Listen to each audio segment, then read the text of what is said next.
Jim, you really have a formidable range of products in global distribution with Brown-Forman. Just how do you see the market developing over the next 12 months? Well, certainly innovation will continue globally around the world, and then innovation will continue based upon individual markets.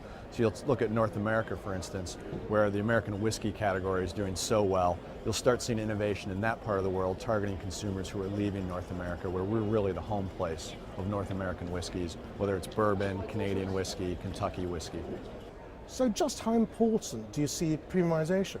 Extreme amount of importance behind premiumization. At the same time, you don't want to lose focus on what your core brands are and the brands that built your business to begin with. But consumers are more and more comfortable spending a significant amount of money on any type of spirits product in travel retail. I mean, I know you're developing a specialist boutique businesses for Jack Daniels within travel retail. We saw it recently in Las Vegas. You've just launched another store in Dubai Duty Free's location. Both remarkable units. I mean, is this the shape of things to come for the brand? You're stepping outside the shelf? I think so, and I think that's back to the innovation on a global perspective. We've got some brands that actually can build their own restaurants, can have their own experiential activities in airports. You look at a brand like Jack Daniels, it's not just a whiskey, it's a way of life. And we can bring that to light in a place like the Dubai airport, where you have sort of a convergence of great factors, massively growing traffic, great business partners, great airline, great airport authority. It all comes together and you can do something really spectacular. Within the last 12 months, which brands have really worked the business for you? Well, for us, one of the most exciting brands we've had has been our Jack Daniel's Sinatra Select. The first time we've ever priced anything well up above $100 for Jack Daniel's. It's done phenomenally well. It's done everything we wanted it to do, and we're excited about the partnership we have with the Sinatra family and also with some of the retailers who are helping us push Sinatra Select around the world.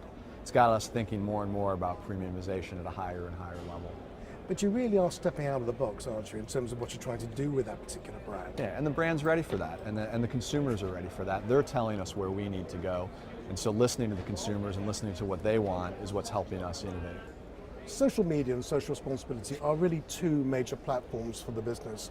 But what are you doing as a company to engage with your customers outside of the stores? We put an extreme amount of investment into our social media, our digital marketing campaigns. It's a great way for a brand owner, any type of CPG brand, to actually communicate in a targeted fashion with their consumers. So you can go after specific nationalities with a specific message for those nationalities without having to have a one-size-fits-all approach. One last question, Jim. I mean, if there's one single-minded objective that you wanted to achieve as a business for the next 12 months, what would it be? Well, from a global basis, I think one great objective would be to get suppliers, retailers, airport authorities really seriously talking about what we can do to grow the business.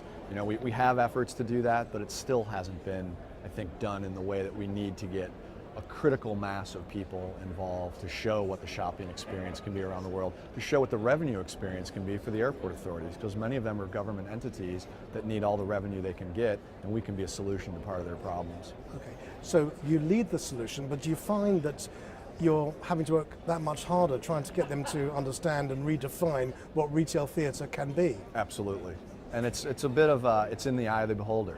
We think we know what it is. Our retail partners think they know what it is.